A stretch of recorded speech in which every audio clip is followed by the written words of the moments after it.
ఇక ఏపీ ముఖ్యమంత్రి చంద్రబాబుపై ఎంఐఎం అధినేత ఎంపీ అసదుద్దీన్ ఓవైసీ కీలక వ్యాఖ్యలు చేశారు. చంద్రబాబు తలుచుకుంటే వక్ఫ్ సవరణ చట్టం ఆగిపోతుందన్నారు. వక్ఫ్ సవరణ చట్టానికి చంద్రబాబు మద్దతిచ్చి లోకేష్ రాజకీయ జీవితానికి ముగింపు పలికారని అన్నారు. టీటీడీలో 18 మంది హిందూయేతర ఉద్యోగులను తొలగించినప్పుడు వక్ఫ్ సంస్థల్లో హిందువులను చేరుస్తారని ప్రశ్నించారు. వక్ఫ్ సవరణ చట్టం విషయంలో చంద్రబాబు పవన్లపై ప్రజలు ఒత్తిడి తేవాలని అన్నారు. कि तेलुगु देशम इसकी ताईद नहीं करेगी, इसके खिलाफ है, तो यकीन मानिए यह कानून का असर कम हो जाएगा रातों रात। मगर चंद्रबाबू नायडू नहीं करना चाहते। क्यों नहीं करना चाहते? क्योंकि वो सेकुलरिज्म पर कॉम्प्रोमाइज कर चुके हैं। हमारे तेलुगु देशम के बहुत से मेरे भाई हैं, मैं उनकी बड़ी इज्जत करता हूं, जो जरूर उस पार्टी में हैं। वो कुछ नहीं कर सकते, मुझे मालूम, मजबूर है वो।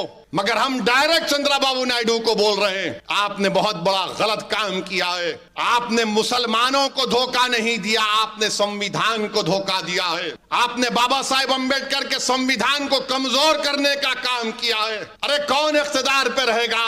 बल्कि मैं तो चंद्रबाबू नायडू से कह रहा हूं कि आपने अपने से ज्यादा नुकसान, अपनी पार्टी से ज्यादा नुकसान आपने अपने बेटे लोकेश का मुस्तकबिल उसको खत्म कर दिया आपने। क्योंकि आपके बाद तो आपका बेटा ही आएगा ना, जूनियर एनटीआर तो नहीं आएगा।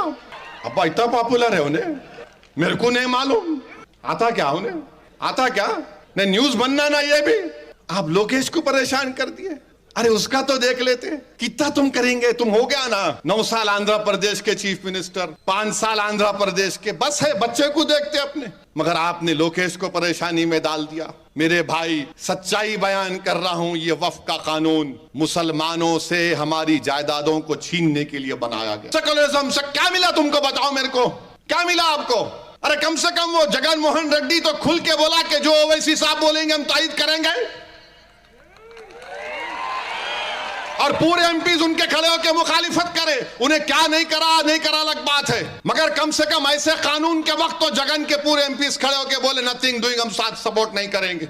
मैं उनका शुक्रिया अदा करता हूं, उन तमाम पार्टीज का शुक्रिया अदा करता हूं जिसका भी जिक्र किया, जिन्होंने इस काले कानून के खिलाफ वोट दिया। मेरे भाई आप में शऊर बेदार होना बहुत जरूरी है। अब आप देखो कानून में क्या बोल रहे कि वक्फ बोर्ड में कंपलसरी 2 नॉन मुस्लिम मेंबर बनेंगे। अच्छा वो तो हो गया ना। अब यहां पर चंद्रबाबू नायडू से मेरा सवाल है, तिरुपति तिरुमला देवस्थानम क्या कहता है? कोई भी नॉन हिंदू टीटीडी का मेंबर नहीं हो सकता। हो सकता क्या? बोलो आप। अरे डर रहे कहीं कुत्ता बाबा, जोर से बोलो। हिंदू एंडोमेंट बोर्ड का मेंबर कोई मुसलमान हो सकता, मगर मुस्लिम वक्फ बोर्ड का मेंबर नॉन मुस्लिम हो सकता है। मिनिमम 2। ये कौन सा मुफाद में मुसलमानों के बताओ आप। और तिरुमला तिरुपति देवस्थानम में 18 जो नॉन हिंदू एम्प्लॉइज थे 5 फरवरी 2025 को उनको निकाल दिए। क्यों निकाले भाई? आप नौकर थे, निकाल दिया उनको। जबकि आंध्र प्रदेश का एंडोमेंट एक्ट ये कहता है कि ट्रस्टी भी हिंदू होना चाहिए, कमिश्नर असिस्टेंट कमिश्नर भी गैर हिंदू नहीं हो सकता, सेक्शन 12 में इंस्पेक्टर भी गैर हिंदू नहीं हो सकता। सेक्शन 96 टीटीडी का देख लो आप, सेक्शन 28 ये कहता है कि अगर कोई ट्रस्टी हिंदू धर्म को छोड़ता तो उसको निकाल दिया जाएगा। सेक्शन 29 ये कहता है कि एग्जीक्यूटिव ऑफिसर भी कोई गैर हिंदू नहीं रह सकता। अरे जब आपके लिए अच्छा, हमको इतराज नहीं है, बिल्कुल बहुत अच्छा है, आपका मजहब का मामला है, आप करो, मगर मुसलमान के मजहब में आप क्यों आ रहे? बताओ। जब आपके लिए अच्छा तो हमारे लिए बुरा कैसे हो गया? बताओ चंद्रबाबू नायडू, क्यों आपके लिए अच्छा है तो हमारे लिए बुरा क्यों है? मेरी दरगाह के मैनेजमेंट में गैर मुस्लिम क्या करेगा? मेरी मस्जिद के मैनेजमेंट में गैर मुस्लिम क्या करेगा?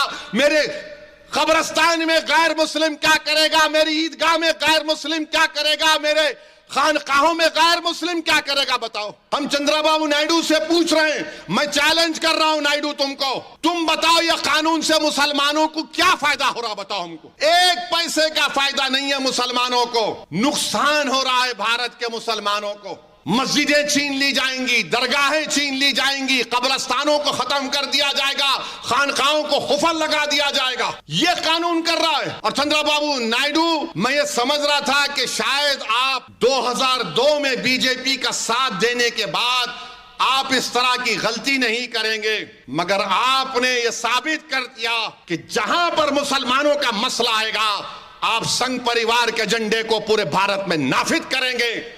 आप इस मुल्क को, इसके सेकुलरिज्म को, इसके प्लुरलिज्म को, इसके डाइवर्सिटी को कमजोर करना चाहते हैं। क्यों किया चंद्रबाबू नायडू ने ये?